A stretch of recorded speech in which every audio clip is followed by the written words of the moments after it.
sun of the god and the goddess represents this enlightenment that comes from transcending this intrinsic duality in everyone by peering into the subconscious, which was kind of the idea behind a lot of psychoanalysis. But with that symbolism there, it would seem to make sense that if the moon were somehow correlated with our subconscious, and if the sun and moon were somehow plugged into our consciousness, then therefore lunacy could be explained. I apologize for the ringer. That's Skype. You know how they are. They do it to brand themselves. Infinite Plane Radio. Tim Osman. Hey, thank you for calling. It's Quincy the pilot, man. Awesome. Quincy the pilot. Long time no hear. We haven't heard from you in a little while, but I'm glad you've managed to find us again. Listen, do you know what happened to me? No. I went on that show to debate MC Toon. Oh yes, McToon. Right. You debated him. How did that go? Right. So I debated a pilot, and I had all the facts. Why did they call the FAA on me? Are you? They called the FAA. Are you saying that these? Listen, I had so many points to prove that they said, how is this guy a flight instructor and he believes the world's flat?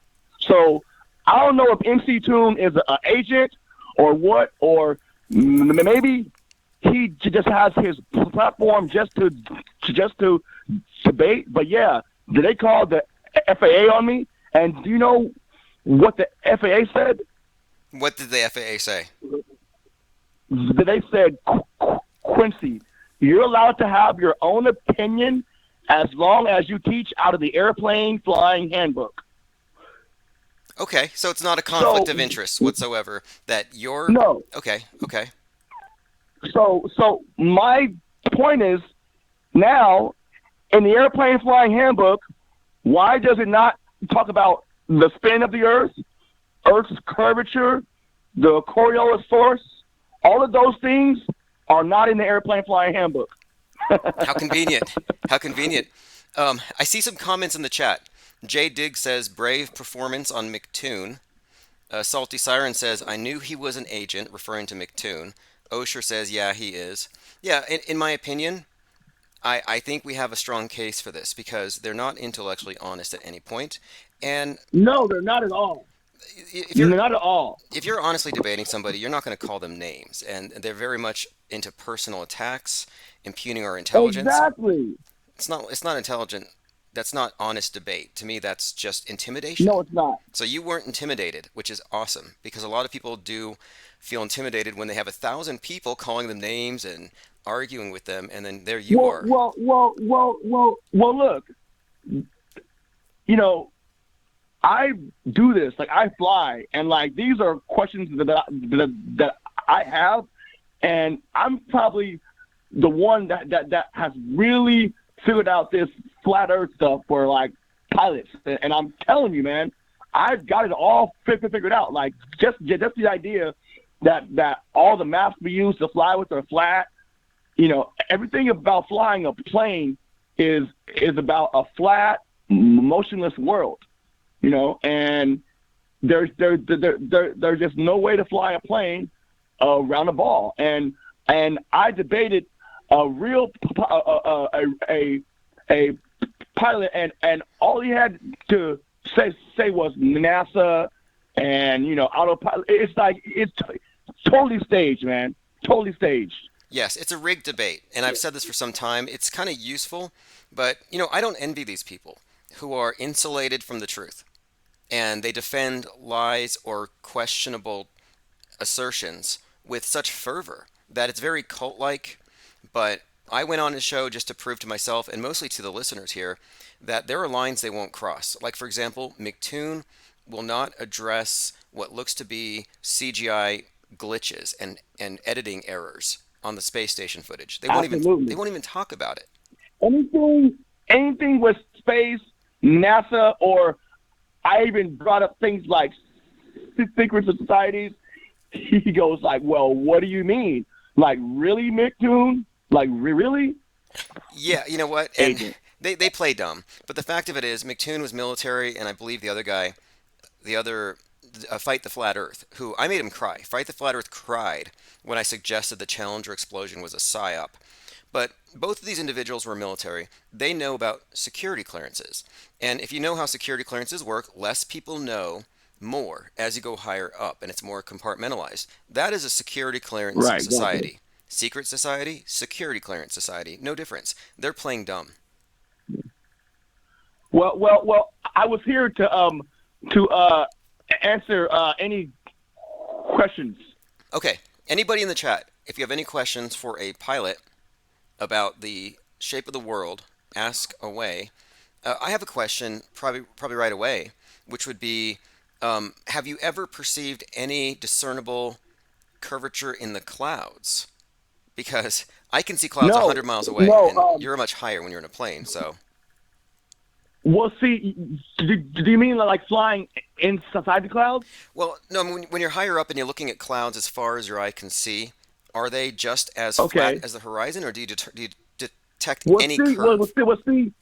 the clouds work off of perspective the same way that the sun does. So the clouds could be at what 10,000 feet or whatever, or whatever height that they're at. But the further away from you, the clouds still to sink into the horizon due to perspective. So the sun, the clouds, they all follow that same rule of perspective. They converge, right? And that's what I Right, see. exactly. And when I'm looking at the clouds as far as I can see, they're still above my head because they're still above the horizon, but I don't see them arching over or giving any indication that the sky is curving commensurate with the supposed curve of the earth. And that's my point. And Clouds are and flat. right, and two, where's this curve that we need to correct for in the airplane flying handbook? Good question. you know, so it's like all of these things that we should correct for, like the Earth's rotation, the Coriolis force, the curve. None of these things are in the airplane flying handbook. And my point is this, okay? As pilots, we fly lines, right? We fly lines over our maps. You can only draw a line over a flat piece of paper. You can't draw a line over a sphere.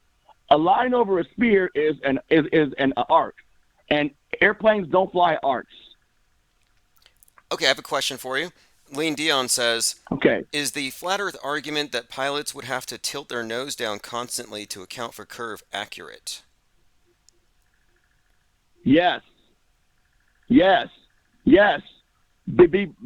Because when you're flying, you take off, you climb, right? You cruise, you descend, and you land. Now, when you're cruising, you're always at a flight level the whole time, whether it be 1,000 feet or 10,000 feet. The cruise portion of flight, you're always level, and there is no correction for the spin. There's no correction for a curve, or there's no correction for the supposedly Coriolis force. Okay, another question from Pippi And Langstruff. Oh yeah, okay, she's asking, what is the farthest distance you have seen? the farthest distance that I've seen on a clear sky, my eyes can see about 50 miles away. I've probably seen like Mount Shasta from maybe like Santa Rosa. Okay, okay. Now, that's an interesting one here that, with the idea that these things are over the curve. Well, when you're looking at something very far away, you would think that there'd be some tilt. And that's kind of what I was hinting at with these clouds, where if we assume boats are going over the horizon, we're also assuming that it's tilting as it goes away. And from my perspective on planes I've been on, the further out you look, the flatter it spreads out. I don't see any indication of any kind of bending or curvature whatsoever. A lot of people claim they've seen curvature from the airplanes. What does it look like from your perspective, as high as you go? Do you ever see? Well, well, well, well. Again, the first thing you learn in flying a plane, Tim, is keep the wings level with the horizon. Like that's like aviation ground school 101 day one. Keep the wings level. So you must look outside at the natural horizon in order to align the airplane's wings to that. Otherwise, you'll be climbing, descending, or turning. In fact, it's worse when you're flying inside the clouds. Because when you're inside the clouds, right, you don't know where the outside horizon is. So we have a gyroscope, and the gyroscope shows us an artificial horizon of what the outside should look like, but the gyroscope can only work on a flat plane as well. It's almost like if you're spinning a quarter, right? Inside of those gyroscopes are, it's almost like a quarter. The more you spin the quarter, the more erect it is, right? How do you spin a quarter unless you spin a quarter on a flat surface? I see what you mean. I see what you mean. The gyro's whole purpose is to remain perpendicular, which it always struck me as strange that the Earth has this tilt and it perfectly wobbles. 23 degrees north, 23 degrees south every year. I'm like, what accounts for that perfect wobble? And if it's a gyro, if it's spinning, at some point you would think that it would be perpendicular to the ecliptic plane, to the plane of the Right. solar system. But no, we always have that nice little perfect angle there. And see, it's upside down world because they say, don't trust what you observe, trust what we tell you. Even though, like, do you know what pilots tell me? They say, well, yeah, it looks flat, but it's not. What? it What? it looks flat, but it's not. I like that. Right. Yeah, yeah. Oh, well. I say so. Why is there? And then there's there's no curve because the Earth is so big. What? No, no, no. It's like as a pilot, a lot of pilots think that they know it all. Tim, I'm serious.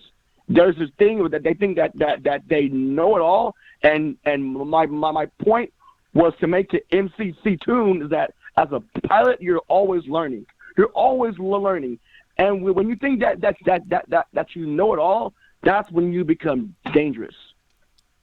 Yes, I agree with that premise. And the pilots do have, obviously, they have more insights because of their altitude, and that's why it's so useful to hear from them. Because a lot of people just reflexively say, I've seen the curve. I can get on my roof and I can see the I've seen the curve. code. They all say it. Yeah, And I'm yeah, like, yeah. mm, They you know what they all say it, and to be quite real, that was me like 8 years ago, 9 years ago. 9 years ago, so someone said, "Hey, you know what? The Earth is flat." I said, "Bro, I'm a pilot. I've seen the curve." And the next day, I went flying and didn't see it. well, And didn't see it, yeah, and that's yeah. the learning process when you can admit, "Hey, you know what? I've been duped," or I thought I knew. Yeah, that's an important point there. You thought you knew because I make this distinction between what you believe you know and what you actually know, what is fact based. And so the pilots know it's flat. That's how they experience it, but they believe it to be curved. And that's a far cry from knowing it's curved. And the belief part is the optional subjective interpretation that you can accept from a higher Right, authority. And once you make that right. distinction, I think you become a little more honest with yourself and with what you're perceiving. And if you can't admit you've been duped, you're pretty much a dupe. That's one of my axioms here is that we are all dupable. If you go to a magic show We're and you're, all we're all dupable, right? Exactly. And yep, and and and and me being who I am again, I'm a honest guy. From that point on, I had to relearn everything that I thought I knew about flying. I said, well, if there's a spin, then where's it? Where's it in all the books? It's nowhere. Like if we live on the sphere, show me any of that, and I haven't seen any of it, Tim. It's just it's just the idea that pilots think that they know, but now there's more and more pilots though that are now starting to actually speak out. Well, I talked to one other So that's pilot. good. I talked to a pilot who worked for Delta 30 years, I think, retired. And he actually wanted to talk to me in person. He didn't want to call online. And we went out and met. And his explanation was simply that, yeah, that he had never seen anything to indicate a curve. It always looked extremely just like a flat extended plane to him. And as soon as the question was asked and as soon as he thought about it, he realized he didn't know for sure. So it's just a question that's raised that you Wow. cannot answer. And Wow. and I think there's a lot of reasons why people would never confront it because we've been insulated from the question. It's been wrapped up in laughter and ridicule, and the information we get from NASA is supposed to be sacrosanct. It's supposed to be like the moon landing is some achievement for all mankind, and I'm like, that's just Right. Yeah. Yeah. Right. It's like what? Don't question it. But now we know that the word NASA in Hebrew means what? To lead astray. It means what? Delusional. So it's like there's all these occult symbols and I mean, they always tell you what they do before they then do it. So today I coined a term to describe what I see because I've been debating with moon landing okay. people. They say you can't fake a moon landing in 1968. They didn't have the technology. The truth of it is, NASA spent $2 million back then on a simulated moon model and a simulated lunar rover so that they could practice. So Hmm. they actually built the thing. Right. So it's entirely possible to fake it. And they don't want to believe it. And so I coined the term NASAtologists, like Scientology, NASAtology, just another Nasatology. another scammy space religion. Nasatology. Right. And see as a pilot, pilots this is the thing. As a pilot, they trust NASA. NASA's like there's like they're but the way that I see it, right, is that if NASA is a fraud, right, the next level of experts are pilots, and that's what's amazing. That's what's so beautiful is that we are the ones that can really have the truth because we're up there. NASA's not up there. We're up there. Yes, that's right. That's right. And I think it's fascinating that Space Force emerged as a way of they control all military satellites now. Like to me this whole NASA thing is really not about anything more than worldview control. I think that's what its main goal Yeah. is, and it's more about keeping us confined in a worldview that serves the power elite. And it's just a big box. Hey, trying to make you believe in the globe by any means necessary. By any means necessary, because once you can believe in the globe model, then they can attach words to it of even more control, like global warming, global pandemic, global terrorism, global this, global that. As soon Exactly. as I hear the word globe, I run the other way Right. on any of it. That sets the frame of reference, which what I would that's why I say worldview, because once they establish that, now they can establish scarcity conditions, like you said, global Yep. warming that Hmm. involve us all. So now they can invent threats like space wars, ICBMs, and all sorts of things that exist on the globe. It's their game Nukes. board. Right. Yeah. Yeah. Right. Yeah. Yeah. Yeah. You're absolutely right. And so, but I haven't talked to you in a while though, Tim. But I'm doing good. I teach all of these.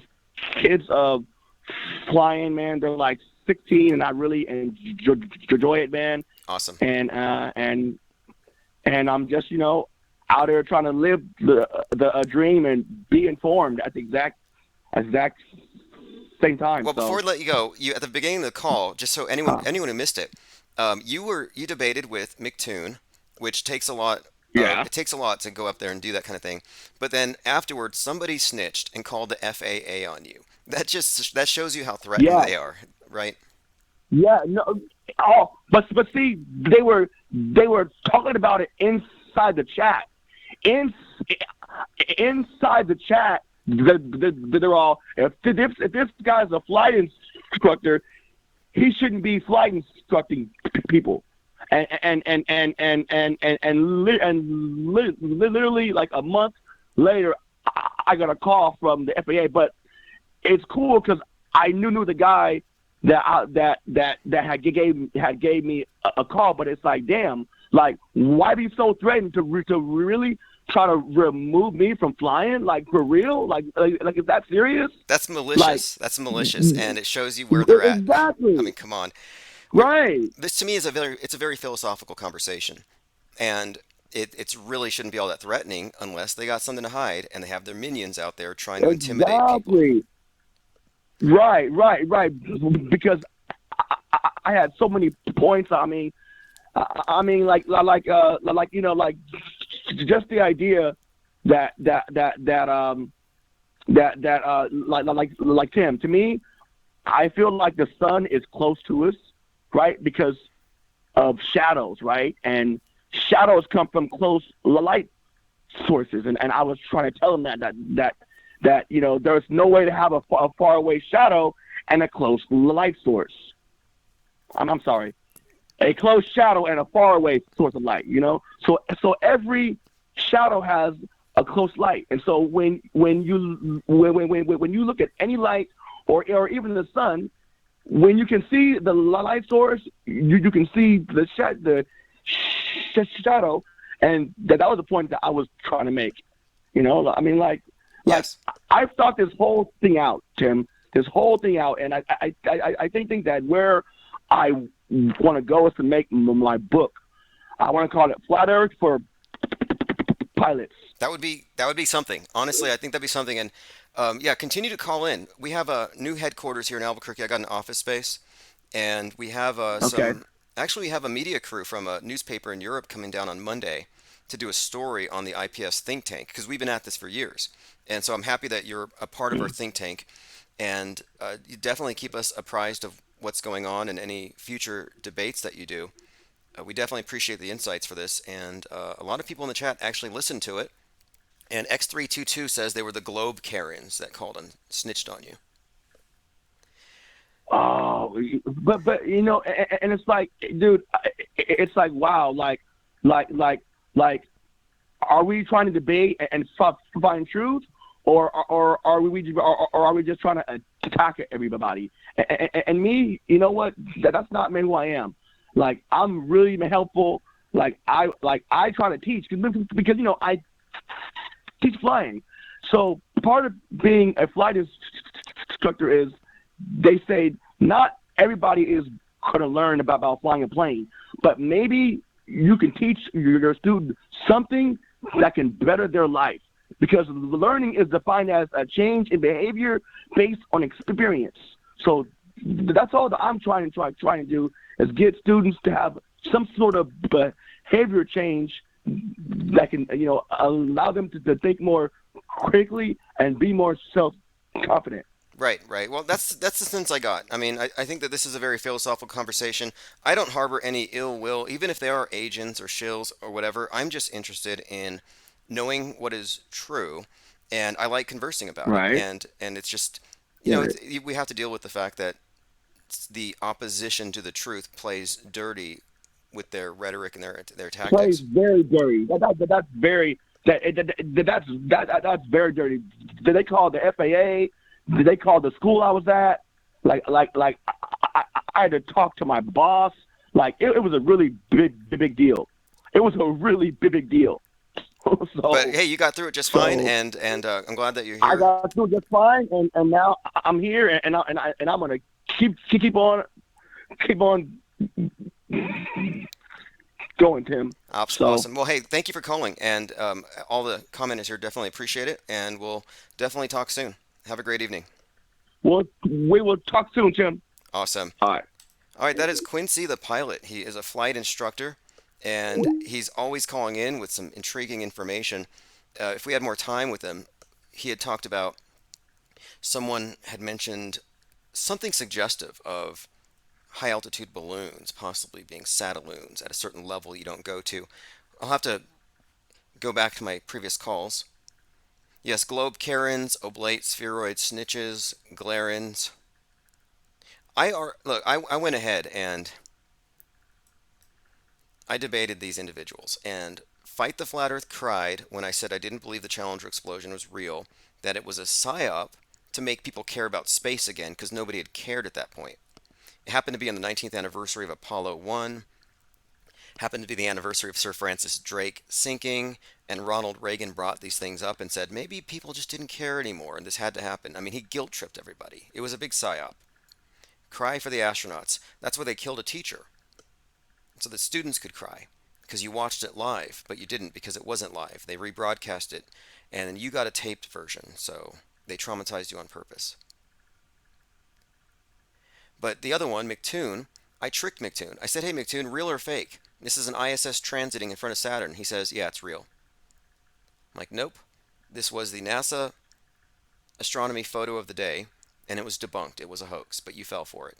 And I was making the point that these individuals were visually illiterate and believed by default whatever comes from NASA. Therefore, they can't be claiming to have any kind of claim to the truth. They're basically reliant on faith and trust.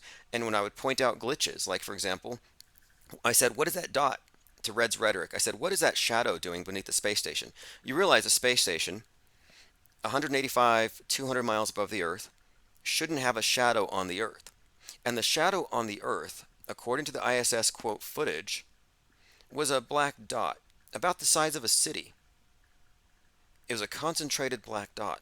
That wouldn't happen in real life. The shadow would be very diffused. I mean, you wouldn't have a shadow like that.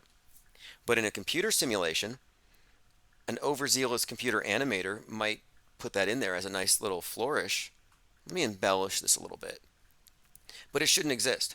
So I pointed it out, and Red's rhetoric says, oh, it's a smudge. Oh, they have a smudge on the camera lens on the outside of the ISS. As a video animator, I realize I'm not looking at a camera. I'm looking at a computer model with its internal quote camera view. But it's not a camera lens looking at the world. It's a simulation. And that shadow gives it away. So we called it a smudge. We called this Smudgegate. Well, it turns out the same smudge is evident on every different video they show in different positions, always correlating perfectly to where the ISS would be in relation to the sun. Going through your comments, Lean Dion says, yes, Quincy, beak status, legend. Exactly. Penguins can fly, says Into the Beak. 8/17/2021 was his appearance on McToon. Yes. And you do take a lot of hits. I was on McToon, and the individual that I sued, who countersued me, he was in chat just spreading all kinds of vitriolic hate and lies. And they love it. These people love lies. It's just insane. Okay, let's see. And like I said to Quincy, I don't envy them because they're insulated from the truth. And what if we're wrong? Well, if we're wrong, I would be happy to see what the Earth looks like. But you're not going to convince me that it's a CGI ball floating in a CGI background. I mean, space is not computer generated. We do not live in Minecraft. It doesn't become pixels at the Carmen line. It doesn't become paint. But we live in a time when people are so mediated, so dependent on authoritative sources that they believe it all. I actually described this to someone from the news agency that called today. I said, look, there's hearsay. I heard it, I'm going to repeat it as though it's true. And then there is C-say. I saw it on the screen, therefore it's true. And I think we're awash with C-say in a population that's been rendered visually illiterate at a time when facts are rendered irrelevant by the constant deluge of mis, dis, and malinformation. So ultimately, to me, the question isn't about the shape as much as worldview and how you get that. And if you get your worldview from the screen, you're on a ball. If you get your worldview from your own senses, you're on a flat plane like the pilots see, but you're going to go with the consensus belief that it's a ball because they said so. Because they said so, not because you've directly perceived it. Not that you have to directly perceive everything. We have to have a capacity for abstract thought. But the problem with this one is the evidence should be self evident, and it's just not. And the evidence we were given, like, oh, boats go over the hump, they don't. 8 inches per mile squared, no longer adequate, no longer an appropriate formula. Like the instant you were able to debunk their essential claims, they moved the goalposts. Okay, Salty says their chat is vicious. Yeah, one thing about it too, the NASAtologists, is they defend their belief system with a religious fervor that is unbecoming of scientists. That's not how scientists behave, but it is how religious nutcases behave. And what I'm saying is, like, Scientology is known for being litigious. They'll go after you, they'll get you fired. All kinds of stories about how nasty they can be to their enemies. Now, this is just well documented. And I see the same thing coming from the NASAtologists. And I coined it today for a lot of reasons. NASAtology, Scientology, scammy space religions with a common origin. L. Ron Hubbard, Jack Parsons, Marjorie Cameron.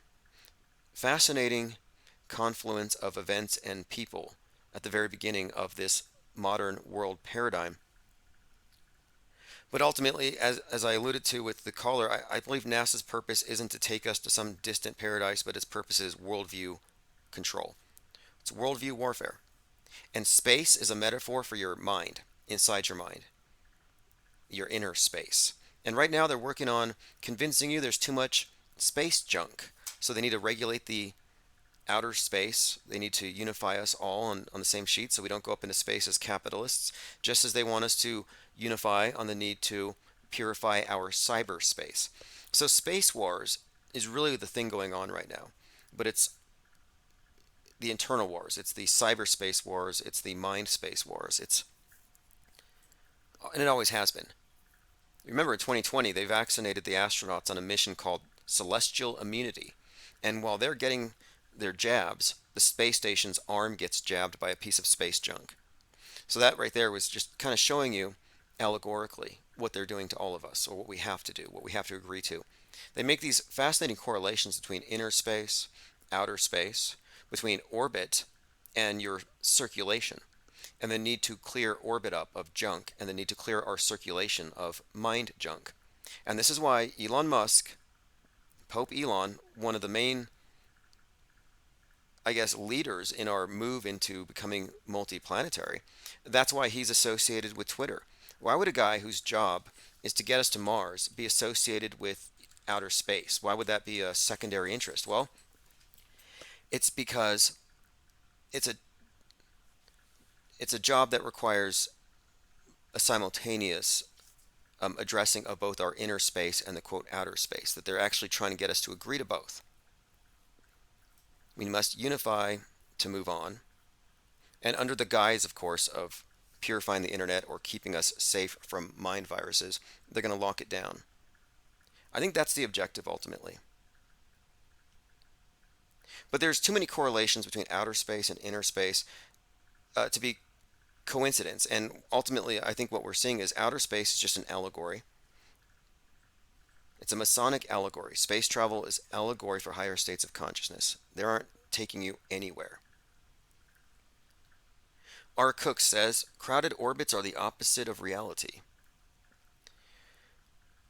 Yeah, space junk is new. It's a new thing. They kind of made it up out of whole cloth. It suddenly became a threat. At one point, Joe Rogan was talking to Neil deGrasse Tyson like in 2017, and Neil was like, there's so much space junk that your grandchildren may not leave the Earth's atmosphere. And Joe Rogan is like, whoa, mind blown. Are there any pictures of space junk? Has anything ever been hit? And Neil's like, Total dead silence. Lean Dion says at least India finally showed the world a genuine moon mission. You see what they do here? They build a house of cards and they just pile more and more on it. And it's like you would think though that you take the bottom layer out, you blow up Apollo 11 as a hoax, you expose it, that nothing else would stick. But it's amazing. Their house of cards just refuses to fall. They just keep on adding on more and more. Each new country adds a little um, moon rover. They don't send people anymore. Why do you think they stopped sending people to the moon? Because they can't fake it adequately. They faked it before, but what was the competition with Apollo 11? B sci fi, rudimentary special effects. But to go to the moon today, to fake it today, you would have to make something comparable to the best science fiction and even make it better. And our science fiction programming on Netflix, any of these blockbuster movies that deal with outer space, it's just so far sophisticated in terms of its graphics compared to what NASA can do that they cannot compete. So I don't think they even try. I don't think they want to try. So they keep it minimalistic. Here's a picture, we're on the moon, selfie with the Earth. But we don't get to see anyone bouncing around on the moon like we did back then. Nobody's golfing on the moon. And look, if they really could, they would. They would have done this to shut up flat earthers 5 years ago. They would have sent someone to the moon. They would have done something compelling, convincing, but weirdly, they keep getting worse over time. I don't know if you've noticed this, but they're getting worse. The latest moon landings, the one from India, probably the worst one of all. I mean, it's pretty good from like a 1980 video game standard, but by today's standards, absolute garbage. Angst G says Don Petit said they destroyed the technology. No, I think he said they lost it, or did they destroy it?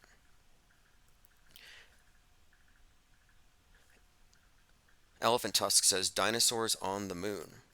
There's petrified wood on the moon, as evidenced by the moon rocks, which are all petrified wood. Asked the government of Holland. And yes, it is, of course, a scientific statement to say there are dinosaurs on the moon.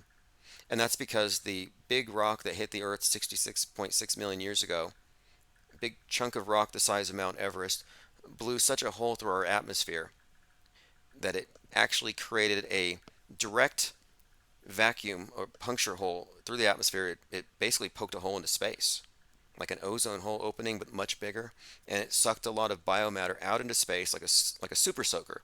The Earth squirted oceans and land and dinosaurs all over into space, and it got all over the moon.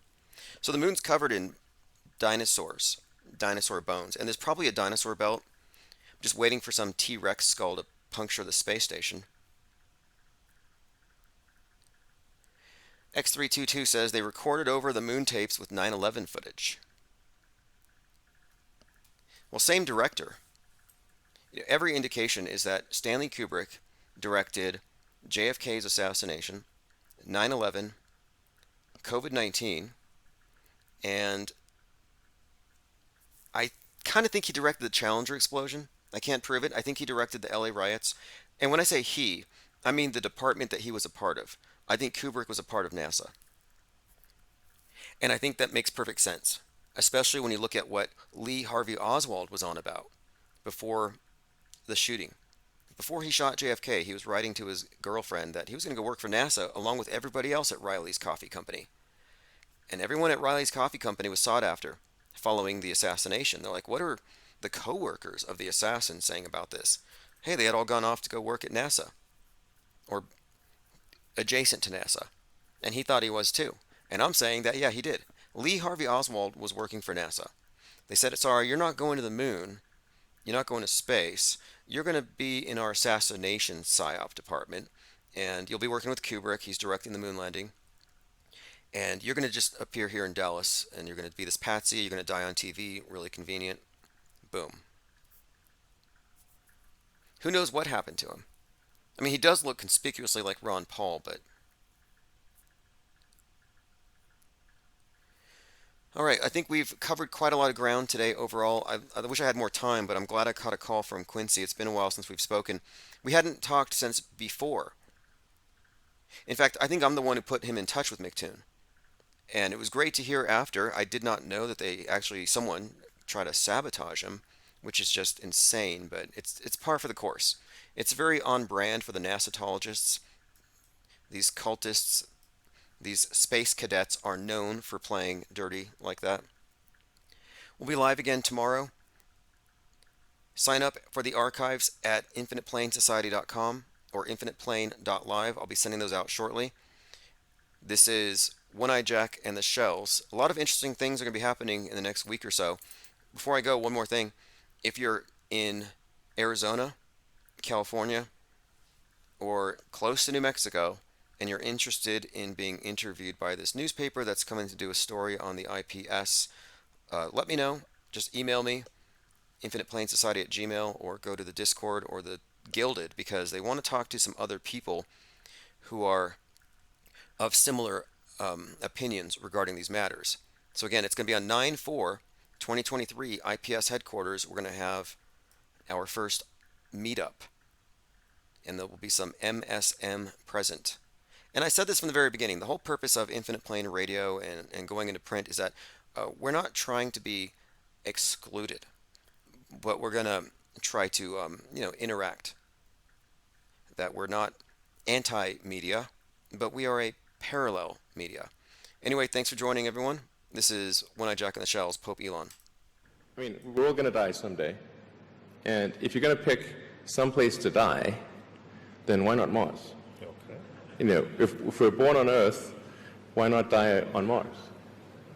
Seems like maybe it'd be kind of exciting. But so I think given the choice of dying on Earth or dying on Mars, I'd say, yeah, sure, I'll die on Mars.